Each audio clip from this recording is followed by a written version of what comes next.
Hello and welcome to Chrononauts, a science fiction literature history podcast.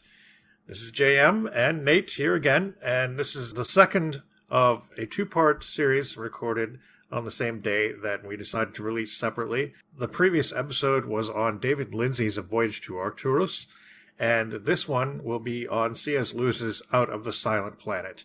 Now, we do recommend that you listen to the previous episode if you have read the book, because we are going to be comparing the works a little bit. Clive Staples Lewis is certainly one of the most well-known English writers of the mid/early 20th century. He was called one of the most well-read men of his generation. He was born in Belfast, Ireland in 1898 to essentially a dynasty of priests and clergy. His maternal side, the men in the family going back several generations, were ministers. And his paternal side also had some church influences in the family.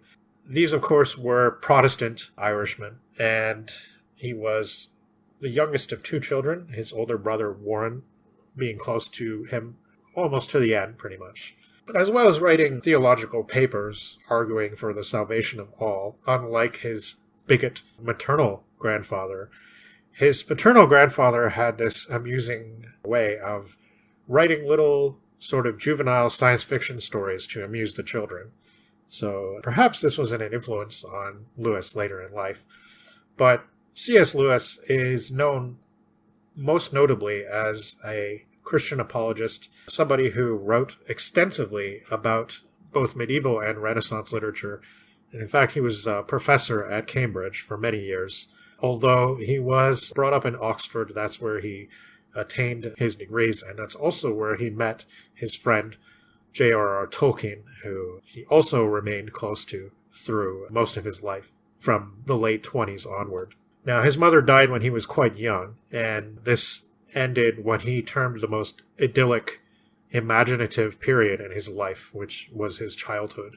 He had some unusual thoughts, I guess, and very, very sort of structured ways of seeing life in its various stages and progressions. He differentiated between boyhood and childhood, and to him his childhood came before his boyhood, and his boyhood came after his mother died when he went off to boarding school and spent years moving from school to school. He started out at the same school where his brother was already learning, but the headmaster of the school was extremely tyrannical, and in fact, his experience there was so terrible and so strange, he left early, and 2 years after he had left, that school was closed down, and the headmaster of the school was declared insane and institutionalized. So, yeah, even for early 1900s Britain, it's pretty scandalous. It's pretty scandalous, yeah, but also the terrible nature of the British boarding school institution is something that's well documented, but usually it's just kind of like, oh, it's just something that boys go through. But this apparently was too strange and extreme even for the authorities at the time. Yeah. His family nicknamed him Jack, and so for some reason nobody ever uses the word Clive. It's always CS or Jack. He even signed his own stuff CS.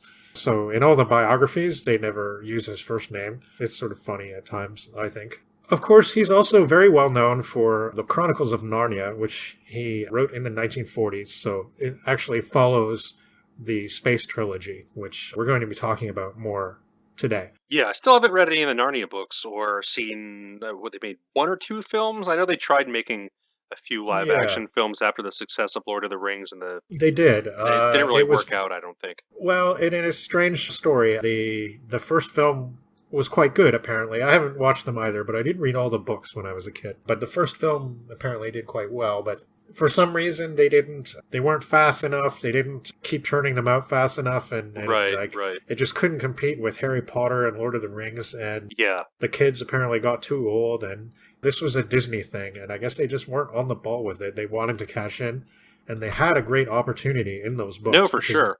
I mean, those books have always been popular. They really are influential to so many children, and they're the kind of books that adults still would sometimes read if they want to go back to that kind of thing. And Lewis himself was very keen on this idea of recapturing the essence of childhood, and this was a very important thing to him. He was very much not a modernist, and it's kind of funny because his tastes in like contemporary literature of that time ran much more towards genre fiction and stuff like H.G. Wells and his friend Charles Williams, and Right. he liked the movie King Kong, but he didn't like the dramatic, like, 30s movies, because he thought they were cloyingly, like, fake sentimental and stuff like that. But he wanted, he liked King Kong, and he liked what he termed bad fiction. But he was well-read. He'd read Virginia Woolf and, like, James Joyce, but he didn't seem to really have much time for them. He wasn't interested in that. He was interested in, like, the medieval Renaissance stuff,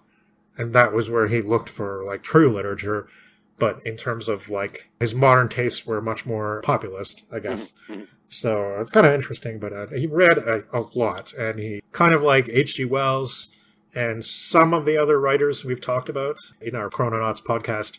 He was a person who definitely documented a lot of things. So unlike Lindsay, there is a lot that is known about him. So much is written about C.S. Lewis. I mean, when we were doing background research for this episode, I think we found a bibliography that was like 40 or 50 books long or something like that. Yeah. All picking apart the various aspects of his life, from the space trilogy to the Narnia stuff to the Christian apologetics. Like, yeah, he wrote an enormous amount, and it's all been studied many, many times before. The vast majority is nonfiction, though. The majority is, in fact, works relating to theology and medieval Renaissance literature. But also, he had sort of more fictionalized, I don't know if allegory is really the right word, but like the Screwtape Letters, which is kind of like a satirical work from the perspective of the devil. I think that Paradise Lost is a very obvious influence, just sort of talking about how he's trying to corrupt this man.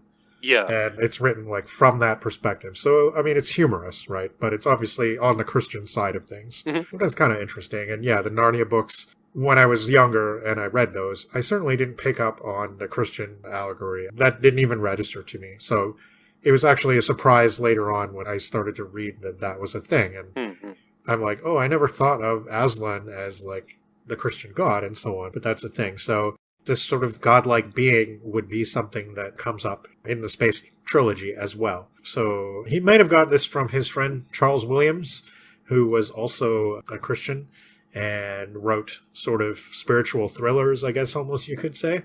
I read a couple of his books like many years ago, and I found them to be very good. And they are quite strange. Not science fiction, probably by any stretch, but certainly odd. Like there was this one, The Place of the Lion, and that literally has a lion just showing up in the middle of some English city like London or something, and I think everybody thinks it escaped from a zoo, but ends up being some kind of like archetype of strength or something, and it's like it's somehow linked in with godliness and stuff, and like there's all these weird spiritual transformations that happen. And apparently this book affected Lewis greatly, and the two became friends because they just so happened to be reading each other's works like at the same time. And Williams was reading one of Lewis's nonfiction works. I can't remember which it was now, but again, he just has so many. By the time he graduated and went to university, so at this point he was declaring himself an agnostic, and supposedly meeting Tolkien sort of helped push him back in the direction of Christianity. And he and Tolkien and some of their other friends, they all called themselves the Inklings, and they were this group of Oxford people, and they liked to sit around and drink beer and discuss literature and stuff like that. And it sounds like a fun gathering of people. Oh, absolutely. Yeah. They didn't all agree on the same thing. Lewis and Tolkien had the Christianity in common, but like Tolkien was Catholic and Lewis was Protestant.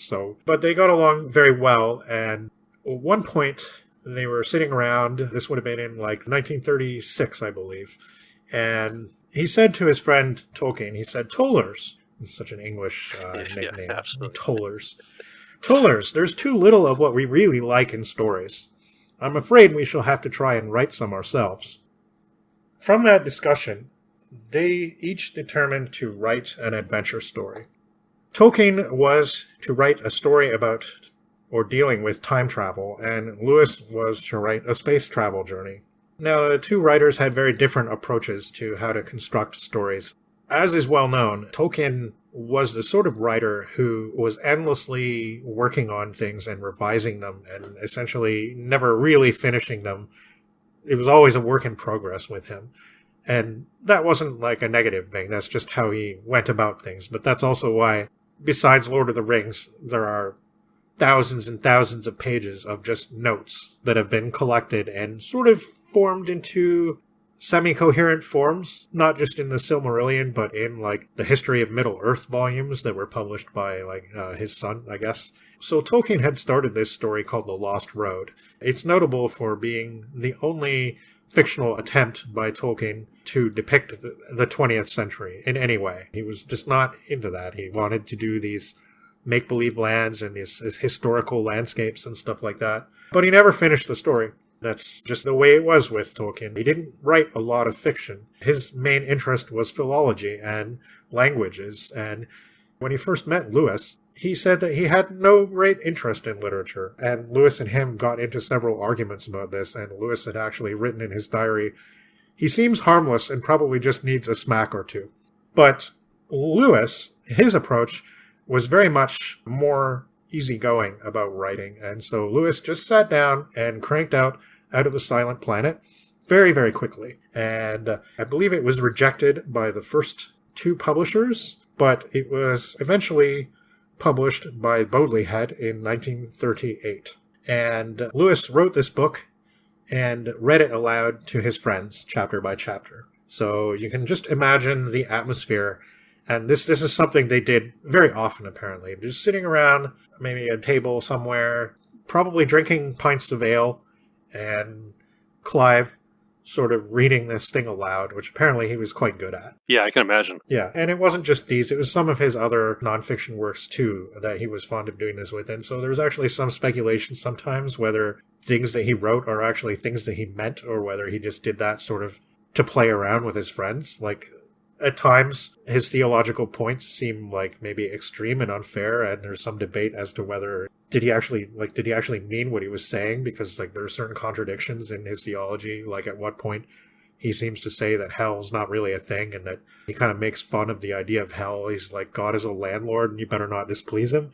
But then like he'll write another thing where he'll go all hellfire and brimstone, and sort of people wonder, well, did he just do that because he was like orating in front of his friends and having a good time? Like there's a certain amount of doubt about that, which I think is interesting. I mean, Lewis, I don't know. I mean, I know a little bit more about him now after having done this, but I don't know a ton about him. I do feel this conflict in my mind about him because like some of his ideas do seem a bit regressive to me, like a little bit too much looking backward kind of thing. Right. But at the same time, like there does seem to be a real vein of humor and good-naturedness most of the time, but then sometimes it doesn't come through. Like, for the most part, that's there in the Narnia books. But then in the last book, you get some really weird stuff that kind of makes you feel like, I don't know, like even as an 8-year-old, not picking up on the Christian allegory, I still felt like kind of, the ending is kind of, like there's some bitterness or something. Like there's some kind of, like, a couple of the characters who you spent several books with, they're now like too old and grown up, like they can't go to Narnia anymore,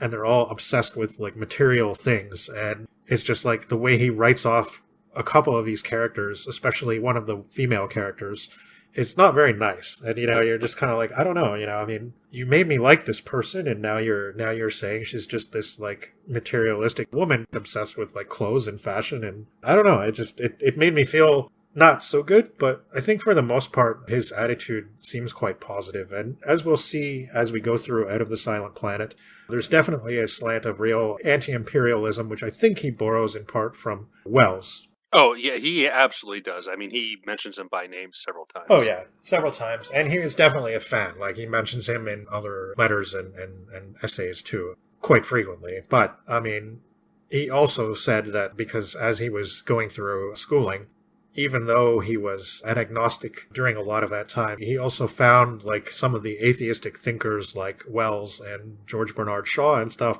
they weren't as satisfying to him. He felt there was something missing in their outlook.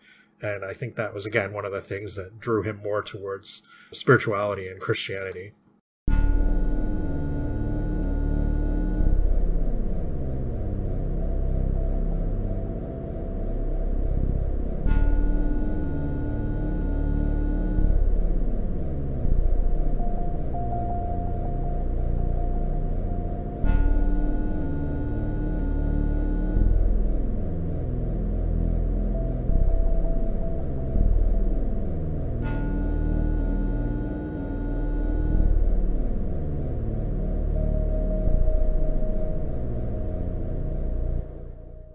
in Out of the Silent Planet, we begin with a pedestrian named Ransom, who's hiking from Natterby to Stirk on a walking tour, which was pastime popular among gentlemen at that time. Yeah, it's a very English scene with the rainy weather and the turnip farms, and feels like you're in Wuthering Heights or something like that.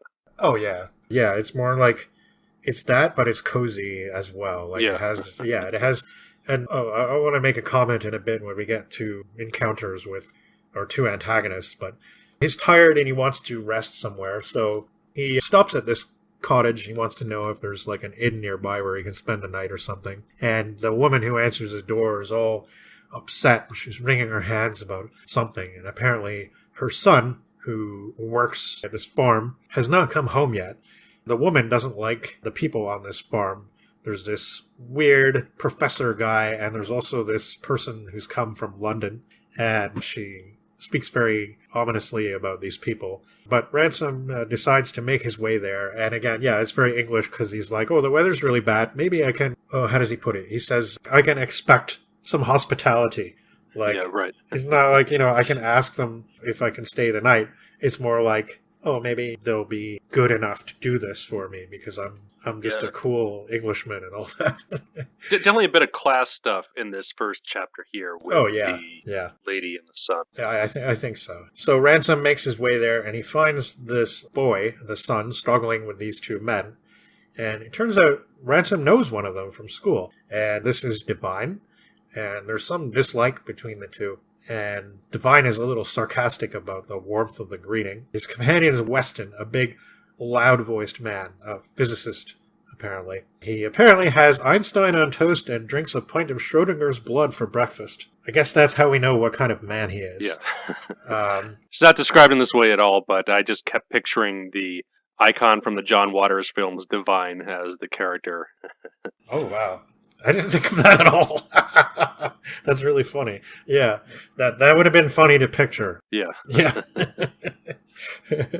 They kind of make up this half-assed thing about the boy having fits, and they're just kind of keeping him there till he's all right. Then they're going to send him home. But Ransom gets what he initially wanted. He's able to accept a room for the night. But he's also perplexed. He feels like he's stumbled on something criminal for some reason, but his British class sensibilities get in the way of his intuition. Right. And it actually reminded me of that TV show, The Avengers. Yeah. Like, very much so. Because in that show is, like, very humorous, and it's, like, people compare it a lot to James Bond, but I think it's got a pretty different character. Oh, absolutely. And yeah. It's, like, it's got a lot of that. The antagonist and John Steed, or some guy who's, like, not the antagonist, just sort of hanging out, drinking and smoking cigars together, even though they're like, one guy's talking about how he wants to take over the world or the stock market or something. Right. And it's just like, they're just hanging out and drinking scotch or something, and they're all very mannered, but the Avengers makes fun of that a lot. Like, it kind of, especially in the later seasons, it pokes fun at all those conventions in an interesting, really fun way.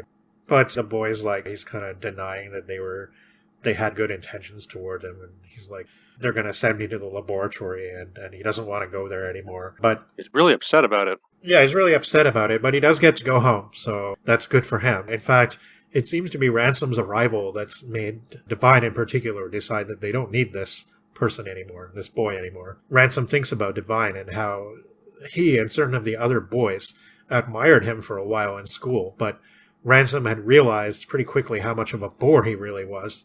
And apparently he's a successful one, though, and it might be hard to figure out exactly why, but he gets ready to offer a drink to Ransom and inquires about Ransom's walking tour, which he kind of scoffs at, because I don't think he's a real fan of, like, physical labor for no purpose, or maybe any kind of labor, in fact. Yeah. He explains that he's there to put money into some of Weston's ventures, experiments. And he's very slow in getting Ransom the drink, which I thought was really funny. He's like sort of digging around, and it's like he doesn't really want to offer him a drink because he's too like spendthrifty or something, but he eventually does. But what do you know? The drink is drugged. Ransom has a weird dream and awakes to an unflattering discussion about him and the boy. It turns out that Weston is this like horrible utilitarian who believes in vivisection and stuff. They're talking about the boy, and he pretty much says, well, in a proper scientific state, this person like this would be sent to the laboratory for dissection, and Right. it's like they do experiments on somebody like that, because the implication is that the boy is kind of feeble-minded, I guess, and not quite all there. So naturally, as you would, Ransom tries to escape, but he's bashed on the head, and soon he's out again. And when he wakes up, he feels like he's on some kind of ship. At least that's what it seems to be. And Weston wanders in naked, and yes, the planet he sees is the moon. And they're flying far out into space. So we kind of have a situation similar a bit to Voyage, to Arcturus, where Maskell wasn't kidnapped against his will, but, sort of sleeps his way through most of the journey, and this journey takes a lot longer, but the ship is also more spacious and comfortable. Right. Yeah, the Voyage to Arcturus Centennial that was done by the University of Glasgow, one of the panelists, I forget which one, said that C.S. Lewis ripped off the plot for this from Arcturus, which I think is being a little uncharitable. Yeah, I don't think that's true. They're a bit different in their construction, but there are certain similarities.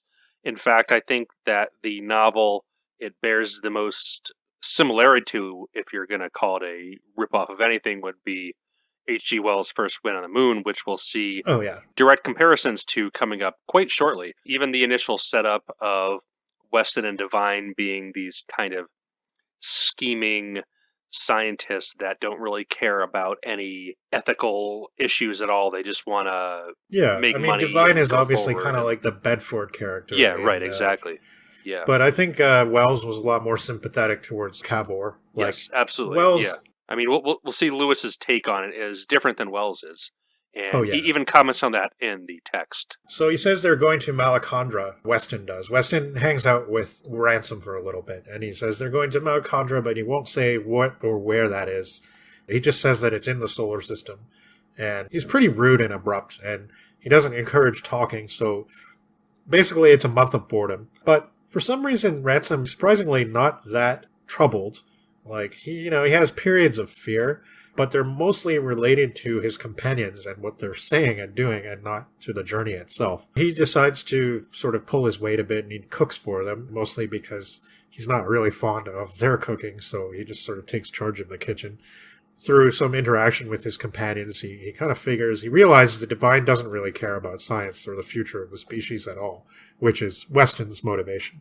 Divine just wants to conquer new lands, and he starts saying a bunch of crap about the white man's burden, which again was mentioned in Wells, but comes from Kipling specifically. Yeah, right. Lewis is definitely very focused on the violent imperialistic angle of it. So obviously we have this dedicated, heartless scientist, plus the imperialist who's really hungry for gold and lucre and maybe slaves and stuff like that. Ransom's not allowed into the control room, but he otherwise can explore at liberty, and the ship seems to contain cargo holds, which would seem to back up this idea that they're hoping to get lots of loot from wherever they're going. Weston says that Ransom feels okay, and he feels pretty good because they're receiving rays from the sun that don't reach terrestrial atmosphere. Space seems much more like a womb of the worlds than a barren wasteland.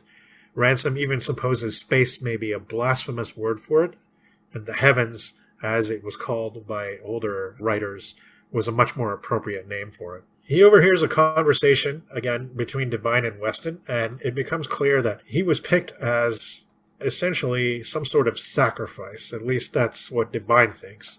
And the two talk about the horridness of the natives, the Sorns, as they're called. And it's here that Ransom starts getting these first men in the moon vibes, and he decides that he has to escape when they get to Malacandra, or die trying. As they approach the planet, the center of gravity changes, and everything has to be moved, and Ransom participates in the labor. Divine and Weston, I think they should really be nicer to him, because he's, helping out a lot, and I don't know if it's, again, this English, need to be not agitated, but it just, it was just a really weird thing, because, throughout the book, and, it's not a spoiler, because we're getting to it, but, Weston and Divine disappear, for the vast majority of it. And then they come back, and it's very antagonistic, but then it's kind of not, but it is again. And it's this kind of weird thing where they all have to travel together, and none of them like each other very much, including Weston and Divine. Like, I don't even think they like each other very No, much. they definitely don't. Yeah. And in a way, that is the biggest similarity, I think, with the construction of the Arcturus plot is Ransom's on his own through most of the novel in a similar fashion that Nightspore and Crag leave Mescal alone Well, through the course of most of the novel. But we'll yes see and no, what because, happens. yeah, I mean, they're going to sacrifice him, but so they do land, and Ransom sleeps through it, which he does both times they land, which is kind of funny. He's like, just sort of wakes up and they're there. But Divine and Weston have already been to Malacandra, and they have a hut there by a lakeshore, which is their landing place. The gravity is light and the air is breathable, though it's a bit cold. And escape's difficult because now Divine and Weston have guns. Ransom's not sure how he's going to go about this, but he does observe that Malacandra is beautiful, and he doesn't know why you would have thought otherwise, really. It is mentioned early on that Ransom is a very pious man, and that will certainly become significant later on. There's many tall, thin plants, and they have a meal, and suddenly these huge man-like shapes approach from the water, and the men force Ransom to the water, and it's like they're going to give him up. This alien voice cries at them, but then suddenly this huge beast appears, and Weston shoots at it, and during the chaos, because this beast has come out of the water, and it appears to have like upset everyone, including the Sorns, and Ransom gets free, and he starts running for his life away from the water, and he wanders for quite some time, and he doesn't know where he is. He doesn't know at this point where Malacandra is. The woods are noisy and dark, and he's hungry and thirsty. He experiences this strange duality within himself, like there's someone with him looking after him. And Ransom sort of says to hell with it, and he decides to drink the water. It's not bad. It's quite refreshing, in fact. And he cuts a piece off one of the soft trees, which are like described as being very sort of spongy and not sort of hard and stuff like terrestrial trees. So you can just like cut a little piece off and start chewing on it, and not disagreeable, although he can't swallow it. There are animals, these furry giraffe-like things, and they eat lots of trees. Odd-shaped mountains. And then he approaches another waterway, and he sees some kind of like, I think it's described as like a fish like a seal almost. And this creature appears to be speaking a language, and Ransom, as a philologist, instantly recognizes that it is a language, even though obviously it has no terrestrial origin, and he can't, decipher anything, but he can tell that it's ordered speech patterns. They stare at each other for a while. After a bit, they start doing the basic communication thing, and he starts to learn about grammar and suffixes and prefixes. Yeah, this part was pretty cool, and there's definitely some similarities between this and Tolkien. I mean, you could tell they hung out with each other. Yeah, he took some of these words even like from Tolkien. Yeah. Tolkien was a little bit put out because he says he misused them a little bit, but yeah, whatever. I mean, they were just friends doing their thing, so I don't know. I'm sure he wasn't that bothered, but so he says they're on the Handramit, which is the lowlands. Harandra is the word for earth, as in the element of earth on Malacandra. And there's also the Harandra, which is the higher lands. Right. The beast, or the Haros, as he soon discovers they're called, offers Ransom a shell with liquid in it. And the creature added some like alcohol to the liquid in the shell, and Ransom really enjoys the drink. Yeah. It's like a boozy oyster shot. Yeah. Yeah. They get into the Haros's boat, and the uncanny valley does bother him a little bit because he finds it. He has this interesting way of thinking about it. He's like, well, it's easier to start from animal and then add speech and reason rather than going the other way around. Right. Because that makes it seem uncanny and weird. So the Haros paddles out into a larger body of water and into a fast current, and Ransom is sick over the side and not enjoying the journey. And he learns that the Harasa live on the Handramit, and the Sorn, or Sironi, live on the Harandra, which is the upper regions. And they get to the shore and sort of join the village of the Haros. And he's hanging out with them and eating and drinking with them, and he soon begins to grow accustomed to Malacandra. He starts going for walks on his own, and he has favorite foods and drinks. He knows the difference between the male and the female Hrossa, and he enjoys the children's company. An old Hross named Nora begins teaching and instructing him in the language. They mostly eat vegetables, though they also eat a certain shellfish. They have poetry and music, which are performed publicly among the group and shared. And they want to know where he comes from, and he obviously thinks of them as like Stone Age or even pre-Stone Age primitives, so he starts to like talk about how he came from the sky, and they just kind of laugh at him. They're like, what do you mean you came from the sky? There's no air up there. You must have come from a planet. And evidently they know more about astronomy than he suspected. Yeah. So, and they start wondering if it's the silent planet Thokandra that he came from. Yeah. They don't know why it's called that, but the Saroni would know, and this is a refrain that comes up pretty often. Yeah. And the Saroni appear to know things. Thokandra is one of the Darkthrone demos, and I always like that.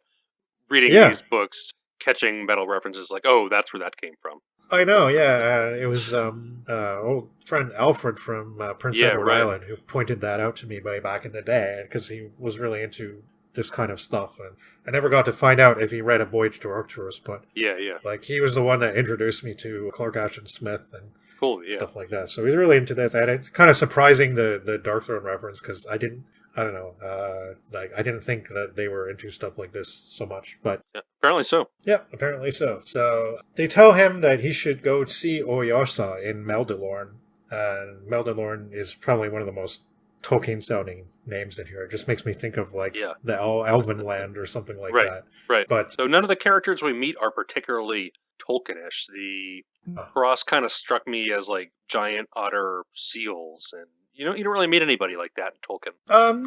No. I mean, you meet various myth archetypes like elves and dwarves and things like that. Right, exactly. But it's mostly the words, I guess.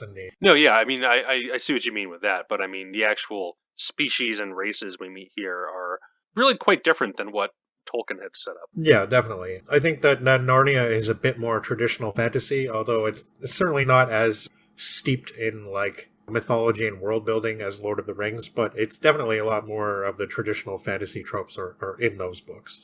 So the Oyarsa is described as sort of an old one who lives over all, and he's neither Hrossa nor Saroni, nor is he Fipodrigi, which is the third intelligent rational race that inhabits this planet, which we don't get to see till quite a bit later. But yeah, I guess these were probably the most common with Tolkien setup, is that they did remind me a lot of dwarves when we do get to see them. And even here, they're commented on as being expert miners and craftsmen, and the Cross Pass ransom a golden bowl that they had, I guess, carved or however they do their metallurgy on the planet. Right. At first, Ransom thinks that because they keep referring to the Saroni as being the Sorms, or Saroni as being very knowledgeable about things, he assumes that they're like the master race on this planet, and that the Hrossa are subordinate to them. Right. But the Hrossa sort of laugh at this notion, and they're like, well, what do the Saroni know about poetry and making boats and fishing and like stuff like that? I mean, they don't know anything about those things. We know about those things. And later on, he finds out, quite interestingly, that all the creatures on this world, they all speak the Hrossa language. And, I mean, they have their own tongues that they use to communicate with one another. But when they're speaking to other species, they all use the Hross language. And that seems to be because they are obviously the elocutors, and they are the poets, and they are the makers of songs and things like that.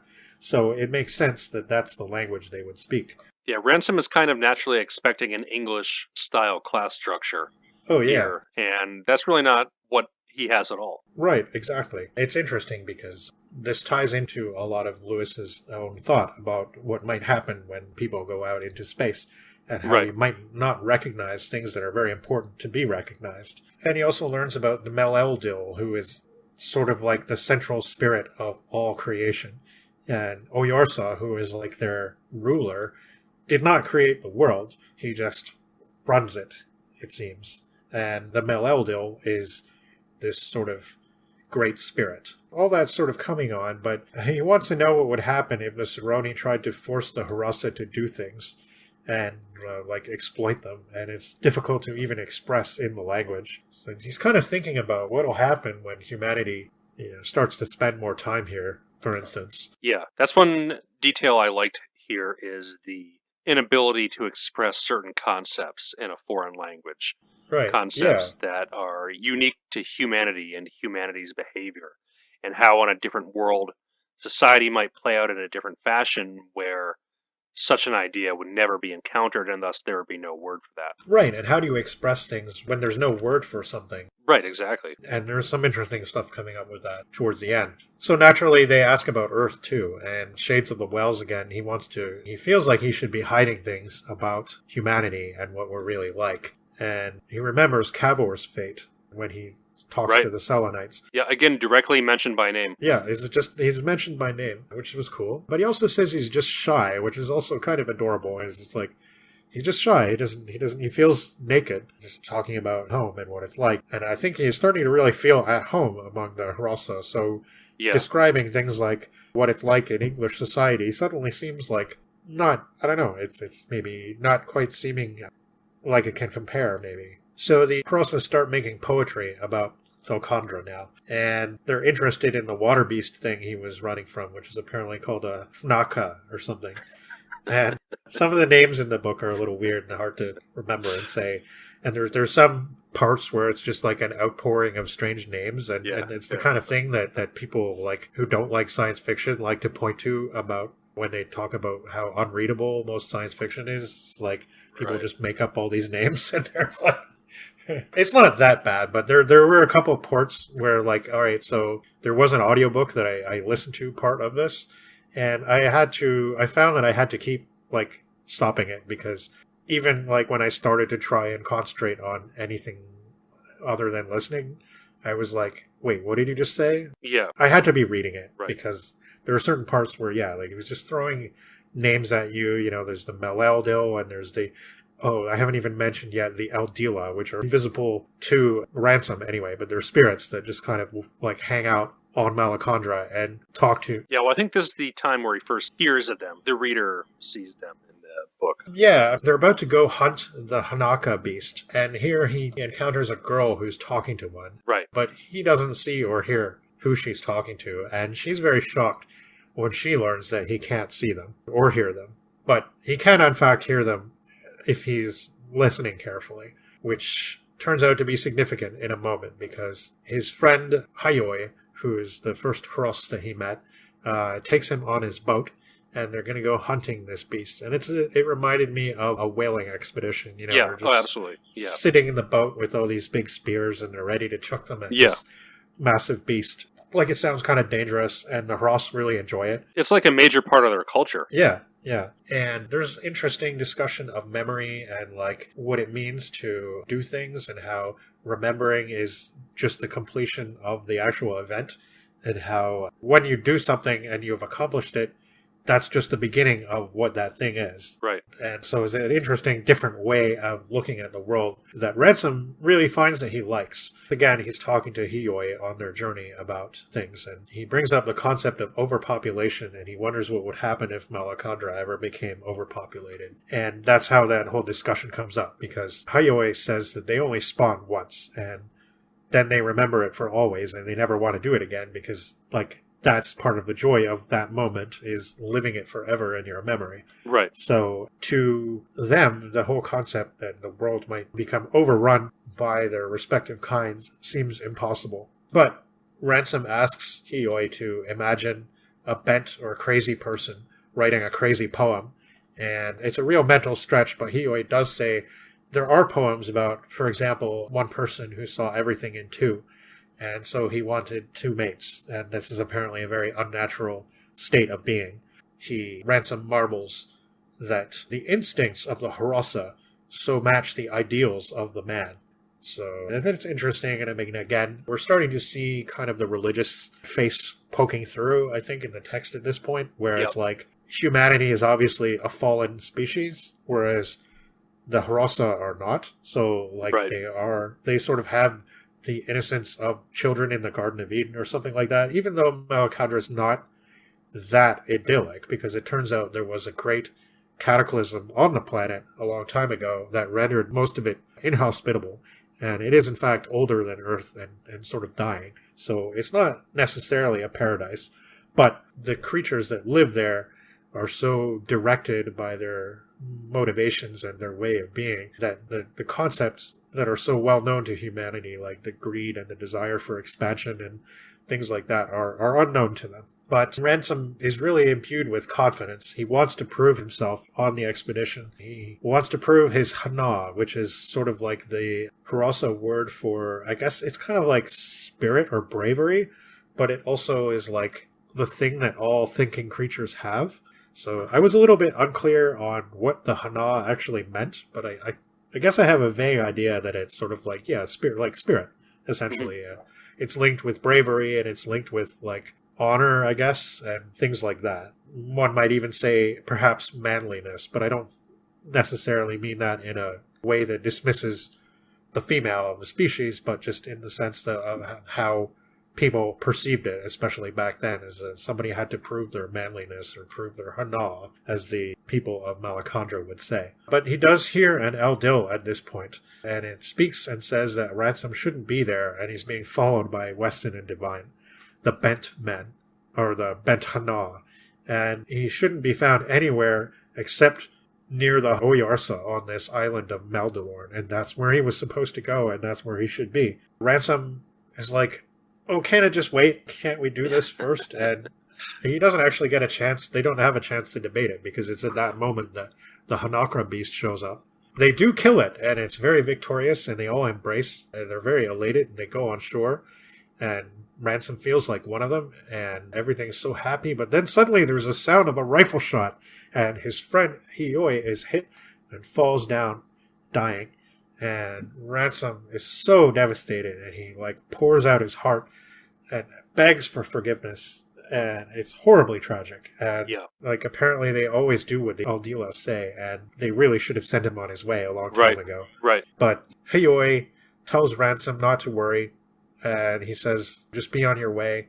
As he's in his dying breath, he says a word which means, like, Shnaka Slayer or something like that. And he's, like, saying that, in my eyes, you're a great man, even though Ransom essentially feels like he has been responsible for his friend's death now. But they tell him to go to this Tower of Ogre, who is Sorn. There's two routes they mention. He takes what appears to be the shorter route, which is the one to this tower, as opposed to the, like, 8-day journey that involves passing through several different Harandra meets and the upper regions where the Sorn live. And again, he starts, probably because he's alone and because he's going to see something unknown, he starts to think again about all the sort of dark speculations about the nature of the hierarchy that he doesn't understand on this planet. He thinks about blood-stained idols and things like that. He ascends a steep mountain gradient, and the cold becomes bitingly intense. And something's wrong with the air and the light. He's now on the Harandra, the upper earth, and there's not much oxygen in this atmosphere. But he finds a cave, and he's welcomed in by a Sorn, who calls him Small One. And he seems friendly enough, and has knowledge of Ransom's origin, and speculates about it, offering him oxygen to help him recover from a thin atmosphere. And this is a tall, feathered being, kind of gawkishly grotesque, but not so horrible after all, Ransom realizes. They start talking about the nature of the Oyarsa, and he was apparently put on Malacandra when it was made. And he doesn't die or breed, and he's the only one of his kind.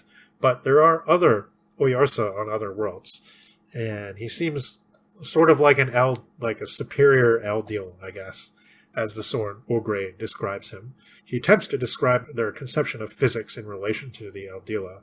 It's very strange to terrestrials and our language, but it makes a sort of sense. The Eldila, they pass through matter that we consider solid, but they consider this matter to be porous and cloud-like. And the reverse is also true, I suppose. So they live in the heavens, the Eldila, but they talk to each other, and the Oyarsa can also speak to each other, but not to Thokandra, and they don't hear anything from Thokandra because it's the silent planet. And he shows them a window-like aperture that works kind of like a telescope. And there he sees what is unmistakably the Earth. Yep. And it's at last confirmed, I think, at this point, that he is on Mars. Right. And his host says he's going to carry him to Oyarsa. He gently criticizes the Harasa's lack of forethought because they didn't give him any way to... They didn't anticipate the problems he would face and that he wouldn't be able to breathe and so on. They know poetry and language. They don't know things about surviving in the mountains. Right, exactly. Yeah. So on the journey, Ogre talks about another race that used to live upon the Harandra. They were a flying race of intelligent beings, now gone from Malacandra. And they lived there when there was breathable, good atmosphere in the upper regions and verdant forests. But they stop at the home of another Sorn for the night, and this appears to be a scientist or scholar of some kind. Ransom sees scrolls, or books, and apparently there aren't many of these in Malacandra. It is better to remember, say the Sorns, and if something is forgotten, Oyarsa can bring it to light again. Now it's time for the questioning about Earth by the Sorns, and they are much more meticulous than the Harasa are. And Ransom decides to be as frank as possible, and it's of course very astonishing. They kind of marvel at the things you would expect and the kind of things that Wells brings up in First Men in the Moon again, and how humans are so obsessed with ownership, and they're so obsessed with conquest and so on. And one of the Sorn observes, it is because every one of them wants to be a little Oyarsa himself. They kind of wonder at the energy expenditure that men put into carrying things and moving things around, and that also there's only one apparently intelligent species on Thulkandra. They also find that to be quite strange. Right. So the journey continues. They pass through another Handramit and into a valley, and it's a grove of sorts. Meldalorn is the temperate forest realm. And again, it struck me as being a bit Tolkienish in the description of the landscape and stuff. There's a gong attached to a pillar, which is struck with a hammer, and a boat comes from the lake, piloted by a Haras. And Ransom offers his watch to Augury, but Augury sort of looks at it and he's like, well, the Fifo Triggy would be more interested in this because they build things. Right. So the Sorn are the intellects, the Fifo Triggy are the builders, and the Haras are the poets and the sort of practical in the sense that, they know how to catch food and they know how to live off the land and stuff and make artistic things and songs. But so everything is quite stratified in a way, but there is no antagonism, which is kind of very un-Earth-like. Meldalorn is full of Eldila. They're everywhere. And at this point, Ransom is he feels like he can see them, like it's like lights that dance around, sort of. It's a small and comfortable island, and it seems to have a number of visitors today. There's a whole lot of pictures engraved on stone, the pictures are created by the Fifiltrigi, who are carving into the stone. And there's a model of the solar system with flaming figures around all the planets, who are the Oyarsa, except for Earth, which seems to be cut out or erased. Or that is, its figure seems to be cut out. And he meets a Fifiltreg at this point, finally, who's going to create a portrait of him in stone. And they already have a picture of the spaceship depicted. And some of the images are very, very old, like they've been there for thousands of years, maintained over time by, one would assume, the Fifiltrigi. Right. That is an interesting discussion. I wouldn't have minded spending a little more time with them and the Sorn, really. I mean, I get what Lewis was doing. I think that if he wanted to sort of win over Ransom to the idyllic nature that Malacandra could provide, the Harasa were probably the best species for him to spend time with, I guess. Yeah, and for sure. It is quite a short book, so... No, it's less than half the word count of Arcturus, I think, or around there. Yeah, probably, yeah.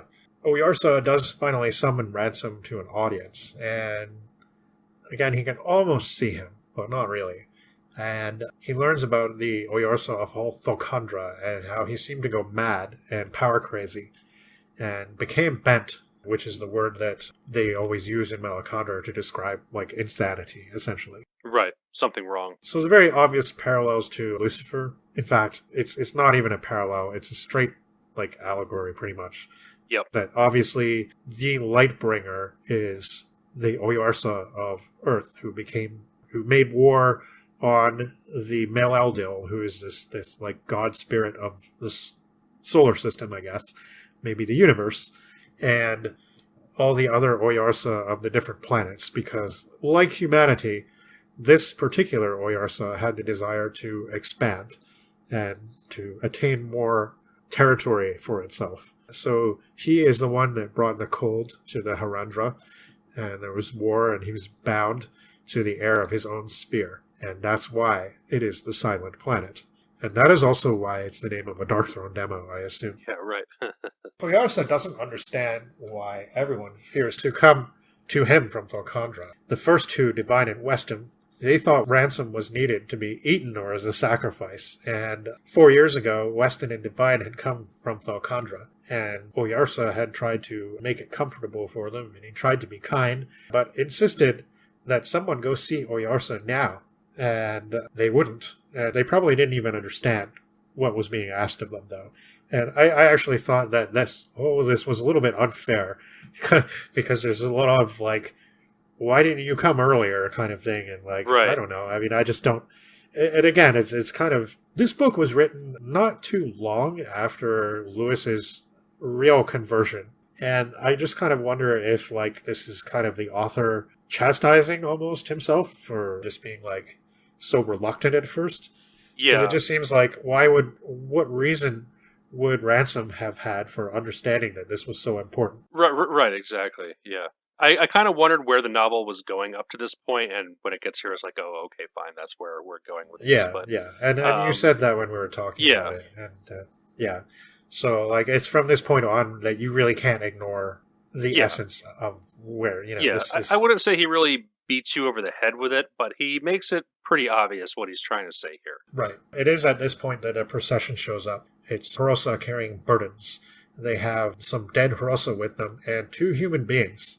There are 3 dead Harosa, including Hioi, the one they shot. Weston and Divine shot, that is. And the 2 captive men are very blustery. It's quite comical. They think there's ventriloquism going on because they can hear the Oyarsa speaking, but they can't see him.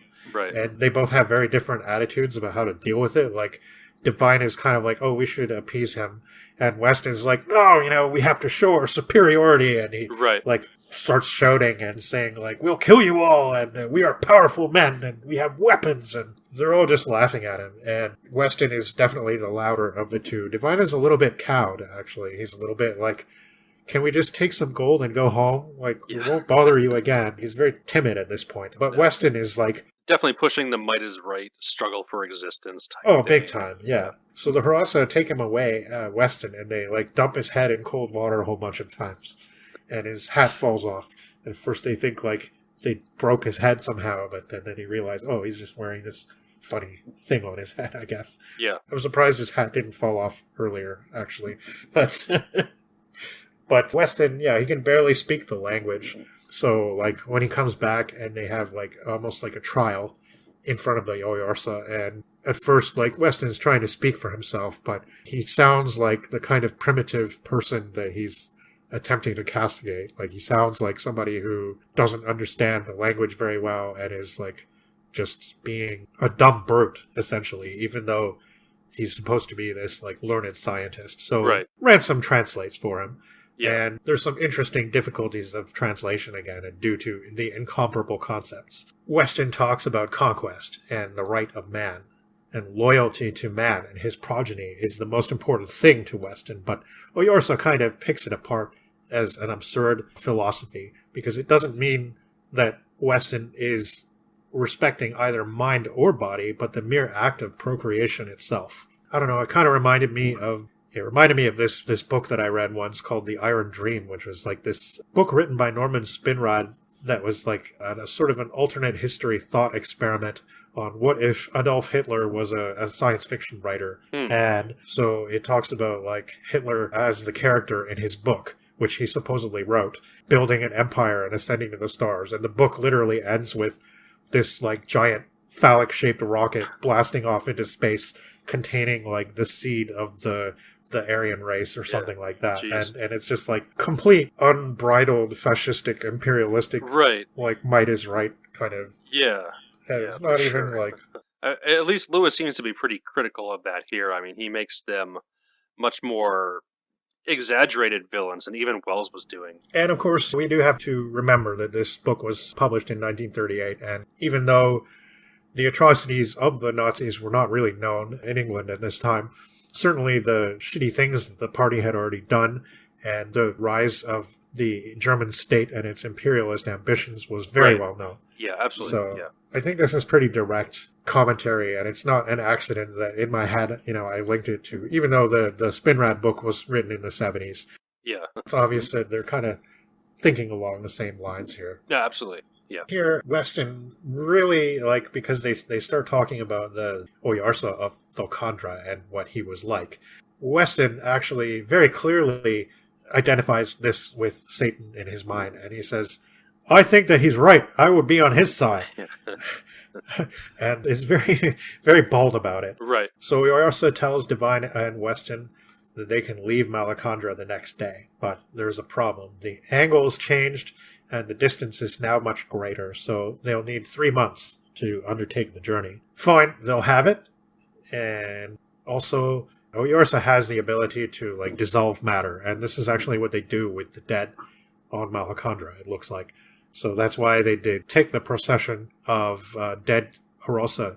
They go to Oyarsa, and I guess he just sort of, dissolves them, and that's pretty neat. But he can also do that to, living beings, and Right. he talks about how he won't blast Divine and Weston out of existence because it's not his place, because they are not his creatures. Right. They belong to Thokandra, and so he is not within his rights to do that. But if they were his, he said, he would probably destroy Divine, and he would try his best to cure Weston. So it seems like he does see a little bit of potential in Weston, probably because he is a learned person, and he's maybe not beyond reason.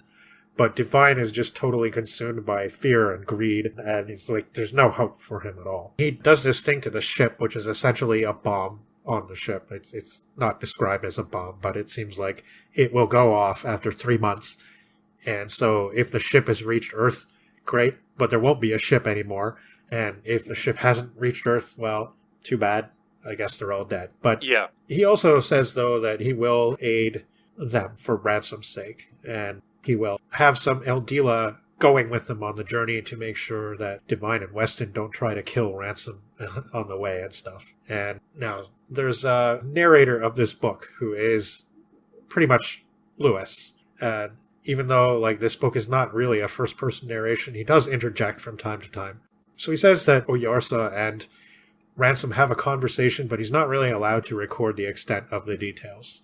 It's a private conversation about the Earth. He is offered to stay in Malacandra, but I think that Ransom, I guess he just decides that he wants to return home, which, I don't know. I mean, it sets up the next couple of books, I guess. So, Right. yeah, he's depressed once he gets home, but whatever, he decides to go home anyway. They go on the journey. It's pretty uneventful, although at one point they almost get sucked into the moon's gravitational pull, so it seems like... Right. They also have extreme light heat at one part. Yeah. I don't know, this part, it just kind of felt off tonally as far as compared to what came before it. I mean, I guess I had to get back to her somehow, but... Yeah, I mean, it's sort of portrayed as a more harrowing journey because it's longer and because they start running out of air. The air's bad and they can't talk to each other.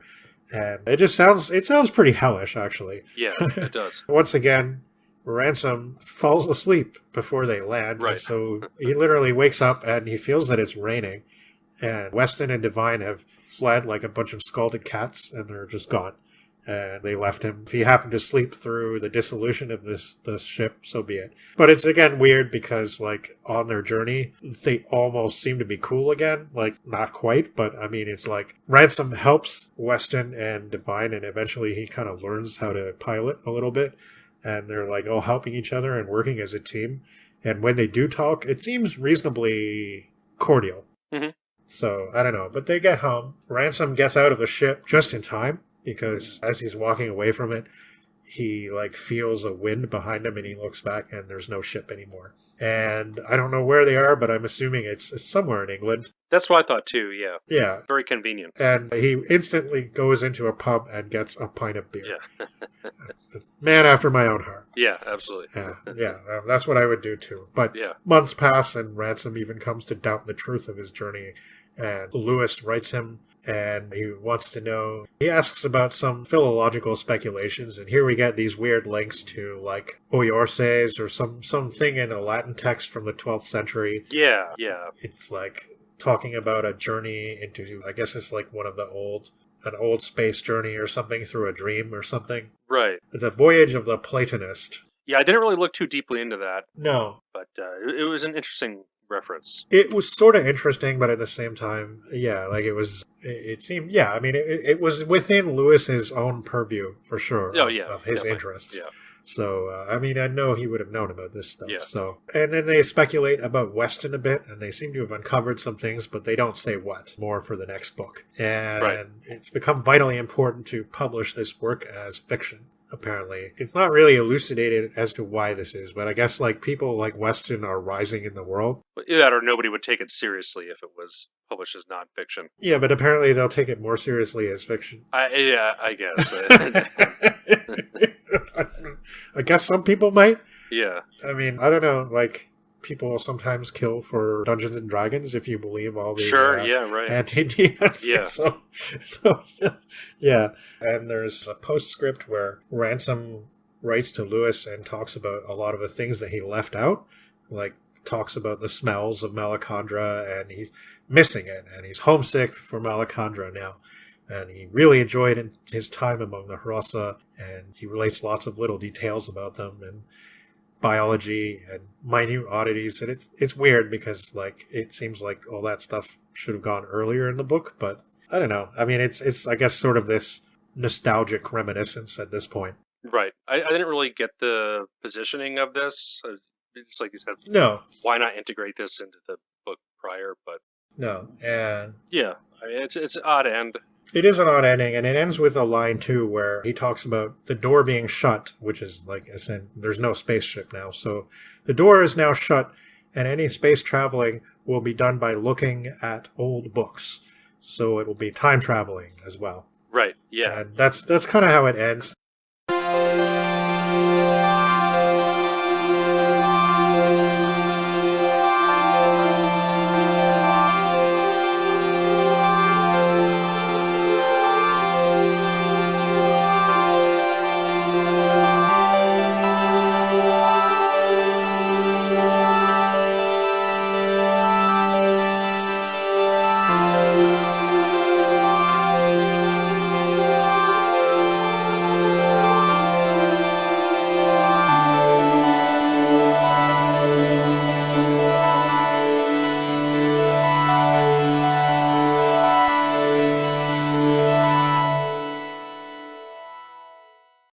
That is very much Lewis speaking, because that is kind of how he thought about things. He thought that it was very important that, like, there was one woman who is apparently the first American to write a dissertation on C.S. Lewis, and she had gone to see him, and they had talked about, like, the American educational institutions of universities and stuff, and how Lewis was like, well, the humanities are very different from the sciences, like, all this focus on research is missing the point, and we should not be so concerned with adding to the field of knowledge, but understanding the knowledge that we already have.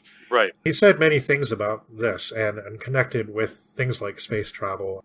And he made a couple of sort of cogent, but also a little bit, I mean, I personally am somebody who sort of feels like we should journey into space, and we should try to find out what's out there and try to maybe, I mean, as long as we're not, like, conquering other races, like, use some of these things to help us. And that's already been done. I mean, like, a lot of the advances in engineering and stuff that have come from rocketry, but also, like, discoveries about biology and space and stuff have helped us out a lot.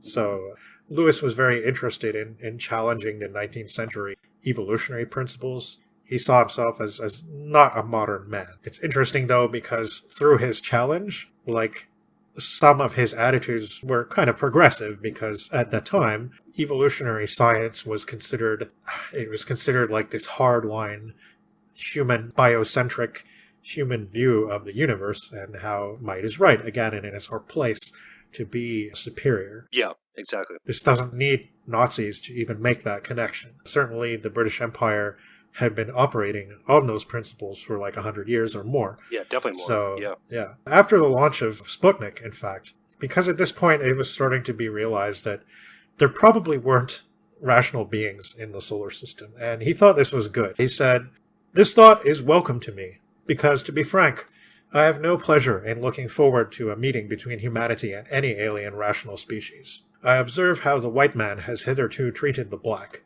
and how even among civilized men the stronger have treated the weaker.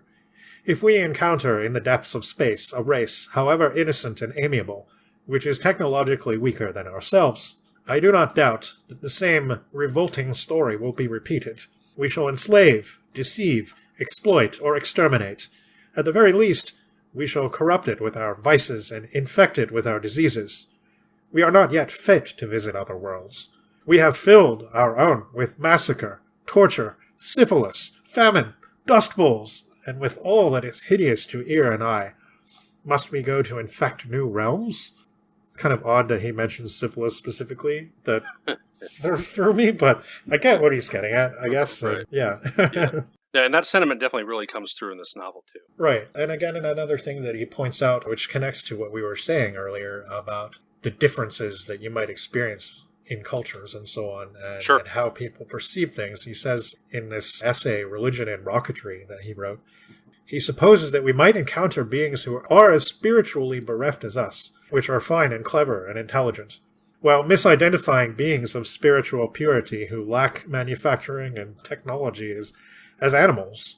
So I guess there is, again, this whole idea of potential misunderstandings. And I mean, there's so many really cool first contact kind of stories where you see that. Stanislaw Lem was really good at that, I think. Was writing these like stories of humanity encountering alien life that is way different than what we would assume or think to understand. Right. And I mean, I guess the way that the science fiction publication industry shifted from the time that Lindsay wrote Arcturus to Lewis's Out of the Silent Planet from 1920 to 1938, you do start to see a lot more of those first contact alien type stories in science fiction. Oh, yeah. Magazines, novels, what have you. Right. Yeah, I said that Lindsay felt quite ahead of his time as far as anticipating a lot of stuff from the new wave, whereas this felt very early Golden Age. Mm-hmm. The nature of the hero of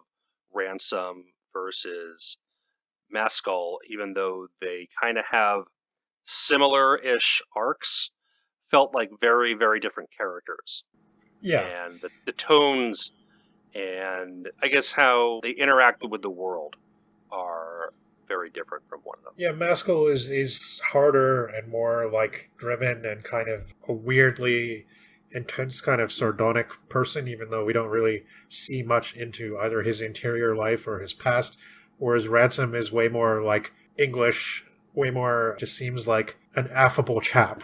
Right, exactly. Yeah. And he may have been based somewhat on Tolkien. Yeah. And on his personality, in fact. But this whole thing did feel very British. You said like it made you think of Doctor Who, and I mean the William Hartnell era definitely. In particular, I actually thought the novelization of the first Dalek story, the Daleks, which was like the first ever story to be novelized. And in that story, like in the novel anyway, the two school teachers is kind of similar to the Weston divine kidnapping of Ransom. Although he doesn't want to use them as a sacrifice or anything like that. But it starts off in a way that I thought was very similar, and the way like he and the male school teacher just sort of wakes up in the TARDIS and like just explaining, "Oh, we've gone very far beyond your hope now," and it's just like it was definitely had that feeling. And then the early chapters had that sort of Avengers vibe where everybody was like being sort of cool and playfully sort of hospitable to each other, but there was this like undercurrent of enmity. And it's like so weird. He obviously didn't like Divine, and Divine didn't like him, but he's like, "Oh yeah, I'll still take a drink from him, and I'll still like." It did remind me a bit of elements from the Daleks and Mission to the Unknown, landing on these strange planets and kind of voyaging through them. I mean, it was kind of superficial comparisons on the surface, but it did remind me of it, how they were presenting the situation and how the characters were interacting with the environment. Again, very British. For sure, yeah. Yeah, I mean, as well as Darkthrone, a couple of other rock bands have definitely been influenced by this. The band King's X and Iron Maiden both have albums and or songs named after this. With Iron Maiden, it's a song. At King's X, it's a whole album, but I don't think it's a concept album or anything. But Yeah, and King's X are known as a Christian band. So, yeah, no, definitely. I never really listened to them, but yeah. They made not so much, but a little bit. Like, Yeah. they have that theme in a little bit of their stuff, especially later on. It's not a very good song, though. Yeah. So, I don't know. I mean, I liked this. Yeah, I did too. I think the ending was a bit weaker than Arcturus, and once I saw that was where Lewis was going with it, I wouldn't say I lost interest, but it knocked it down a little bit for me, whereas Arcturus I was totally engaged with until the Yeah. very end, and I really liked how he ended it. Whereas I thought the ending was just okay. I thought the voyage back to Earth kind of sucked a little bit of the air out of the narrative, and the postscript, as we mentioned, was just kind of weird. I just didn't get the placement of that. But yeah, overall, I liked it. I think that Lewis has a good voice for this kind of narrative story. The linguistic stuffs were cool. I really liked how he depicted the planet of, full of this weird, lush vegetation and stuff. Right. I wouldn't have minded if this was longer, just because, I mean, I thought it was kind of a shame how Weston and Divine vanish. You never see them again till the end when they meet up with Oyorsa. I don't know. I mean, I kind of wanted that debate to be treated a little bit more seriously. It's kind of fun the way it pans out because there is a certain comical aspect to it. And obviously, Lewis was lampooning the attitudes of people like Weston, especially. Weston is such a hypocrite. He obviously has no time for, or even respect the validity of moral questions. And he adapts this, the utilitarian concept of life, but he still can't help but thinking of it with, grandiosity. And he uses the pronoun she to describe it. It's got some value above itself, but at the same time, he won't respect individual life, and he won't. It's just, it's very hypocritical. But I don't know. I mean, it's obvious that Lewis took it somewhat seriously, so maybe the book could take it somewhat seriously a little bit too. I mean, it's just, I know we see that in a lot of other science fiction works, but it would have been nice to see Lewis's take on it. And I mean, he does get into it, I think, a little bit in the next books, but they are different books. It's not a continuation of the same story or anything exactly. Paralandra takes place on Venus, and at that point there is no spaceship. I think they're just actually spiritually transported there. And it's very much more on the spiritual, it plays around a lot with the Adam and Eve myth. Mars, Malacandra, is depicted as an old sort of dying world, but Venus is a young world that hasn't yet experienced the fall. And so Weston is literally the representation of Lucifer tempting Eve into the fall. And so Weston and Ransom both end up journeying to Paralandra, which is Venus. And there's this sort of spiritual battle that takes place. And in the third book, it takes place on Earth. I haven't read the third book, and Paralandra I read many, many years ago, so my memory of it's not so hot. I was pretty young, and I think I missed a lot of it. So, well, perhaps we'll revisit them in the future. I'm not sure if we're going to come back to Lindsay during the podcast, but Lewis is certainly a repeat contender. Yeah, I mean, I think the reason not to come back to Lindsay is more just that, it would be a bonus thing if we did Haunted Women or Devil's Tour, because there's really not a lot of content that really links to anything that we're doing. Even with the other Lewis, I would say it's debatable, but I wouldn't mind. It would be kind of cool to maybe visit those at some point in the future. Yeah, we'll see. That Hideous Strength is the third book, and it takes place on Earth. It has a bit more of a dystopian feel. At this point, Divine is actually running some kind of, I guess, I don't know, some kind of community or something like that, or an organization that's given the name NICE, which is kind of amusing. Right. But it's obviously not very nice. Yeah. And Ransom has to stop him. And apparently he calls some of the ancient British traditions into play to do so, like King Arthur himself. So, I don't know. I mean, that book sounds kind of fun. I haven't actually read that one. Many people do seem to think that it's the weakest of the three, but I'd still like to maybe find out someday. Yeah. So, that is Out of the Silent Planet, and what a journey it's been tonight. We have gone to some quite some places. Yeah, And, very fantastic places. And these were both good books. I can recommend them both. Even though I liked Arcturus much more than the Lewis, these were both good. I can see people enjoying Lewis more if there is a certain mindset. Like, it is, I don't want to say a simpler story, because it's not exactly, but it's just more like in line with It's your more typical traditional. science fiction adventure. Yeah.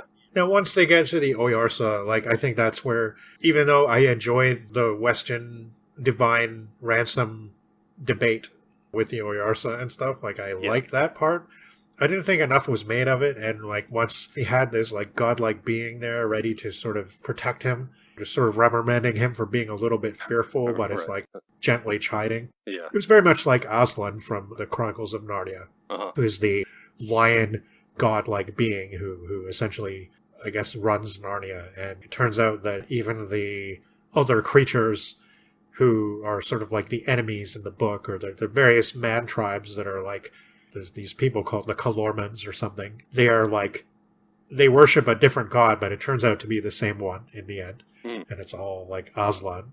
Aslan is a very, like, it's considered to be a substitution for our Yahweh or God.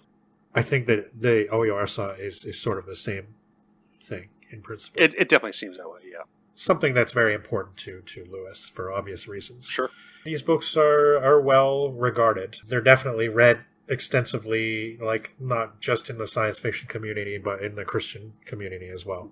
So possibly even more so. I mean, Brian Aldiss does talk about these books a little bit in his Trillion Year Spree, which makes sense because, I mean, he definitely covers a bunch of the British writers. He wasn't a fan of That Hideous Strength, but he does spend a bit of time talking about this book and its importance. So, well, unless you have anything else to add about this one, I think I'm about talked out for the night. Yeah, no, I'm good. Yeah. You want to see what we have for next time? Yeah, so next time we have decided we're going to do sort of the same sort of thing that we did on our episode 4, although I am starting to be worried that we might have to split that one up in different chunks too.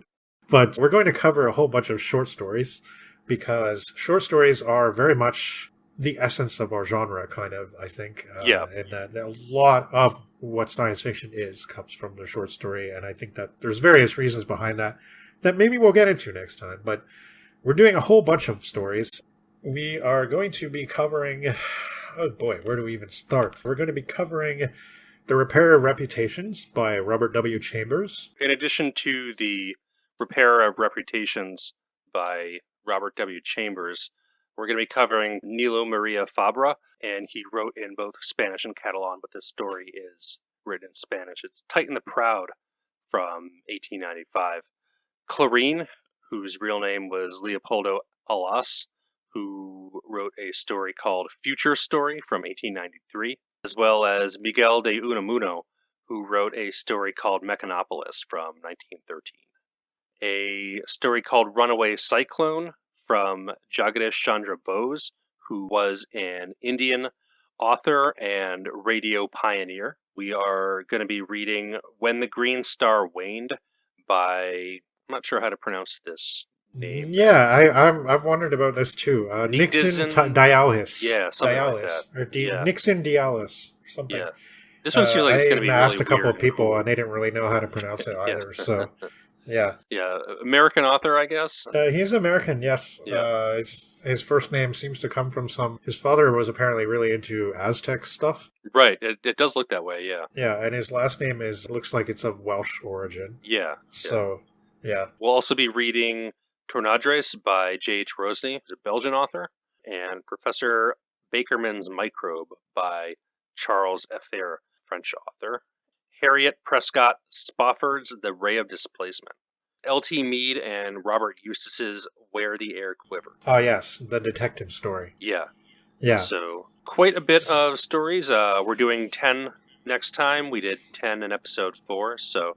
should be a pretty full and interesting episode. Yeah, and we encourage everyone to try and read as many of these stories as they can before we discuss them. And hopefully you all enjoyed this sojourn into Tormans and Malacandra. You can find us on the internet in various places, on Facebook at Chrononauts Podcast, on Blogspot, and of course there we will have translations of various works as they come. Yep, we should be posting some text, not for the next episode, but a very early, very rare airplane novel for the episode after that. So Yeah. keep an eye out for that one. Yeah. I think we'll probably squeeze a bonus episode in after the short stories, just sort of reflecting on where we've been and stuff since the last time, because it's been a good long while since we did anything like that. So it'll probably just be a short episode where we muse about stuff and ramble on a bit, more than we, in a more general way than we usually do. Right, anyway. yeah. But yeah, it should be a good episode next time, so we hope to see you all there. Yes, in the meantime,